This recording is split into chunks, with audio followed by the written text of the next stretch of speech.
Essa semana eu fiz um aporte um pouquinho diferente na carteira. O dólar chegou a 4,99 e eu precisei tomar uma decisão que parece simples, mas na prática muita gente trava. Comprar dólar agora ou esperar mais um pouco? E além disso, eu testei uma estratégia nova que deve ter muita gente aí que deve fazer. Mas para mim é nova e me ajudou bastante. Eu vou comentar sobre ela aqui nesse vídeo. Porque como eu tinha falado no vídeo de aporte da semana passada, eu perdi já tem 2 semanas que eu perco de fazer 2 aportes. Bom, antes da gente começar, eu vou fazer uma atualização rápida do mercado, como já está virando uma certa tradição aqui no canal. Todo vídeo de aporte eu faço uma atualizaçãozinha do mercado. Depois do rally forte que vimos recentemente, impulsionado pelo alívio nas tensões entre Estados Unidos e Irã, o mercado começa hoje um pouquinho mais cauteloso. O Ibovespa continua bem próximo das suas máximas, depois de ter se aproximado dos 190 mil pontos, refletindo uma entrada do fluxo estrangeiro e uma expectativa de juros mais baixos aqui no Brasil. Os juros futuros seguem cedendo, com parte do mercado aumentando as apostas que o Banco Central pode iniciar os cortes na Selic aí nos próximos meses. Caso, claro, o cenário da inflação continue melhorando. Lá fora também o cenário é de mais cautela. Depois das altas recentes em Wall Street, os futuros americanos operam mais próximos da estabilidade. Enquanto os investidores acompanham novos dados da inflação e também o início, da temporada de resultados das empresas nos Estados Unidos. Ou seja, depois da euforia, o mercado entra novamente em modo de espera. Bom, vamos embora para o aporte. Mas antes, eu queria explicar uma coisinha que aconteceu comigo. Primeiro, eu quero deixar isso bem claro. E eu acho que pode ser que alguns de vocês se identifiquem. Eu queria explicar a decisão que eu tomei com o dólar essa semana. Eu queria comentar, é uma coisa muito interessante sobre a psicologia do investidor. Existe um comportamento muito curioso no mercado. Quando o dólar estava batendo R$ 6, isso não tem muito tempo. Todo mundo estava querendo comprar dólar, todo mundo estava querendo fazer câmbio, inclusive eu. Era matéria de jornal, vídeo no YouTube, tinha até lançamento de curso ensinando o pessoal a fazer investimentos lá fora. Era muita gente correndo para mandar dinheiro para fora. E não que isso seja errado, eu não acho que é, muito pelo contrário. A carteira, eu tenho aqui vídeos no canal explicando que a diversificação em dólar faz muito sentido para a gente aqui brasileiro, principalmente pela desvalorização do real. Mas aí eu fico pensando que agora que o dólar está custando R$ 4,99, parece que ninguém quer comprar dólar. Agora não é. Agora o dólar não presta. E, sinceramente, eu percebi esse pensamento até em mim. Mesmo sabendo que o dólar está mais barato agora, existe sim um desconforto psicológico em comprar alguma coisa que está caindo. E isso não é só uma impressão. Isso daí a psicologia estuda há décadas. Há alguns anos eu li um livro que explica muito bem esse comportamento, um livro chamado Rápido e Devagar, do Daniel Kahneman. Eu tô com ele, inclusive, aqui, ó. Esse livro aqui.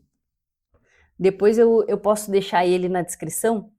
E ele explica vários vieses cognitivos que acabam influenciando nas nossas decisões financeiras. Então, hoje eu queria comentar sobre um dos vieses que ele fala nesse livro, que é o viés da aversão à perda. Para quem tiver interesse, eu acho que vale muito a pena, porque essa semana eu recorri a esse livro aqui para fazer lá o meu aporte, seguir com o meu planejamento.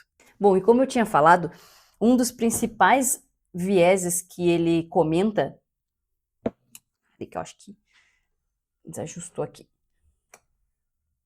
é o viés da aversão à perda. Então, uma coisa muito curiosa é que o cérebro humano, ele sente muito mais medo de perder dinheiro do que prazer em ganhar. Então, quando um ativo está caindo, seja lá ele ação, dólar, o cérebro, ele interpreta aquilo quase como um sinal de perigo. Mas agora, quando o preço está subindo, aí acontece o contrário. A gente começa a sentir uma certa urgência em comprar e com medo de ficar fora. E é exatamente por isso que muita gente compra quando está caro e evita comprar quando está barato. E aí tem uma coisa curiosa que eu vejo acontecer. Sempre que surgem momentos de incerteza, o que não é incomum com um presidente chamado Donald Trump, muita gente começa a falar que os Estados Unidos está acabando, que vão deixar de ser potência, que vão virar até um país aí É um país subdesenvolvido. E, sinceramente, eu não acredito nisso. Eu acho assim, os Estados Unidos, ele pode sim, em algum momento, perder parte dessa hegemonia global, e isso já aconteceu antes na história. Um exemplo é o Reino Unido, que perdeu a sua posição dominante lá depois da Primeira Guerra Mundial. E ao longo do século XX, ele deixou de ser a maior potência econômica mundial. E mesmo assim, a moeda inglesa, a libra esterlina, ela está aqui valendo seus quase R$ 7. Olha só. 6,75. Há um mês atrás bateu R$ 7,09. Então, quando eu percebi esse comportamento psicológico acontecendo comigo, eu precisei parar e me perguntar: eu tô tomando essa decisão de forma racional ou eu tô sendo influenciada por algum viés? Aí eu recorri ao livro, dei mais uma olhada nas umas coisas que eu já tinha marcado aqui e decidi fazer o câmbio. Bom, deixa eu mostrar aqui, tá aqui, ó. Deixa eu ver se tem a data. Tem. Então tá aqui, dia 14/4, eu mandei R$ 1.000. 14 foi antes de ontem, né? Deixa eu ver que dia foi 14. É que esse aqui é aporte da semana. Eu pego a semana toda e mostro aí os aportes. Senão fica cada aporte um vídeo, aí vai ficar enjoativo, porque eu costumo fazer os meus aportes de pouco em pouco, né? Então foi terça-feira, dia 14, eu mandei R$ 1.000. Teve aqui, né, um desconto do IOF, do IOF mais o spread, aí deu 10,88. Depois eu quero trazer um vídeo falando sobre, eu recebi alguns comentários sobre isso, fazer investimentos nos Estados Unidos ou fazer investimento aqui, o que fica mais barato? Aí isso daí dá um vídeo porque são duas coisas, né, o que fica mais barato e a tua mitigação de risco, que é o que a gente quer. Depois eu vou trazer um vídeo sobre isso. Então tá aqui, ó. Esse aqui foi o aporte de terça-feira, um dos aportes da semana, porque nessa semana eu fiz 2. Já falamos sobre o outro. Se a gente for ver aqui, ó, eu mandei o dinheiro lá para os Estados Unidos, mas eu não investi em nada ainda, porque como a gente já falou no início do vídeo, a bolsa americana, ela vem num rally de alta, né? Então eu decidi não fazer nenhum aporte, eu deixei esse dinheiro em caixa lá. Então eu preferi esperar um pouquinho mais de volatilidade, uma oportunidade melhor para fazer esse aporte lá fora. Bom, mas aí eu também fiz um aporte aqui no Brasil. Ontem eu comprei BB Seguridade. Deixa eu mostrar aqui também, porque ainda não entrou aqui no Investidor 10, não atualizou. Como eu não estava com muito tempo de acompanhar o mercado ontem durante o dia, eu resolvi testar uma estratégia bem simples, que, como eu tinha falado, a maior parte das pessoas já deviam fazer, mas a gente ainda está adquirindo uma experiência. Ainda sou jovem ainda nesse ramo de investimento, mas aí ontem eu tive essa ideia. O que eu fiz? Nas últimas semanas, eu acabei perdendo 2 aportes. Um no Banco ABC, que chegou abaixo do meu preço-teto, e o outro foi na Axia, que também estava ali perto da região ali do meu preço-teto que eu estipulei para aportar nela. Bom, para eu não cometer o mesmo erro com a BB Seguridade, que foi uma empresa ontem que apresentou uma volatilidade, deu uma caída ali na cotação, chegou bem pertinho de uma região que é muito atrativa para eu fazer aporte, mas funciona assim, né? Tem alguns níveis ali de aporte que eu costumo fazer. O meu preço-teto, ele é sim muito conservador. Se vocês forem ver aqui, ó, esse aqui, ó. Aqui está o meu preço-teto da BB Seguridade, é R$ 44,00. Chegando nessa faixa de preço aqui, eu já posso aportar. É claro que quanto menos, melhor, né? Por isso que a gente vai fazendo esse aporte de pouco em pouco. A princípio, agora eu estou com 21% de margem na BB Seguridade. Então, é a empresa que eu estou destinando aí os meus aportes. Aí o que eu fiz? Eu dividi o meu aporte ontem em 3 camadas. A primeira é a R$ 35,04, eu quis aportar 30, eu quis comprar 30 ações. Aí eu fiz uma ordem lá de 30 ações a R$ 35,34. Como com o passar do dia eu não ia conseguir estar olhando o mercado, bom, tem as coisas, né, para fazer, tem que trabalhar, eu fiz mais 2 ordens. Uma de, se chegasse a R$ 34,00, eu ia querer comprar 50 ações, então eu deixei a ordem pronta. E outra que se chegasse a R$ 33,00, eu gostaria de comprar mais 50 ações.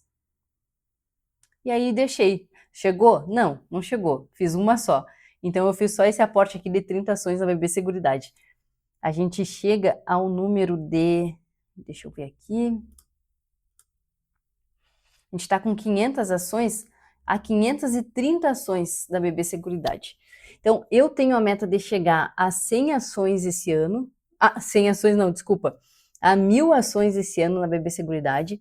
Uma outra meta que eu tenho é o Banco ABC, que eu quero chegar a 500 ações, e na Axia a 500 ações também. Esses aqui estão mais longe. O Banco ABC até não está tanto, porque eu fiz uma subscrição esses meses atrás, mas elas ainda não incorporaram aqui.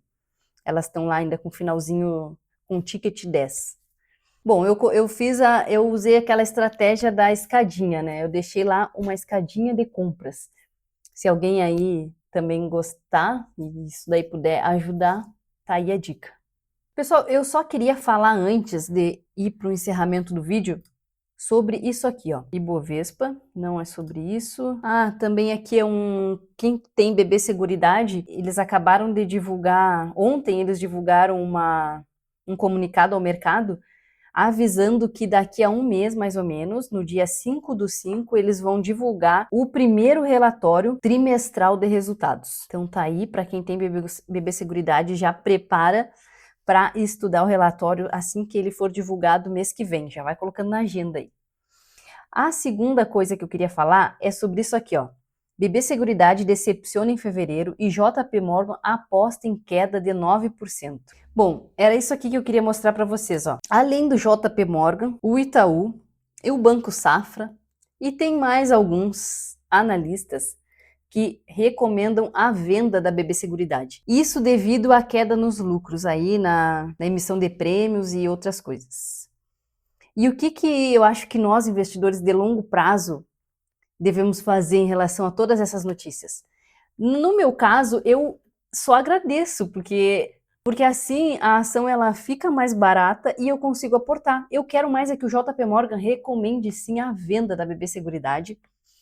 Todo mundo entende, né? Se a gente faz investimento na BB Seguridade, entende que ela é uma empresa de seguradora, que ela é uma empresa que é altamente influenciada pelo ciclo econômico de juros e tudo mais. Nessas ocasiões em que os juros que eles estão estimando corte na Selic, é nesses momentos que nós temos que aproveitar para aportar, para aumentar a posição.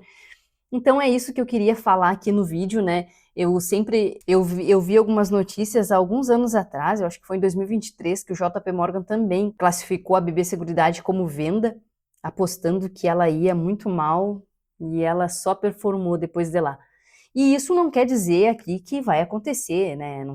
Eles podem estar corretos, mas eu acredito nessa empresa. É uma empresa que eu quero passar para o meu filho, né, de herança. Então, ela pode cair, a gente vai continuar aportando, desde que os fundamentos não sejam alterados.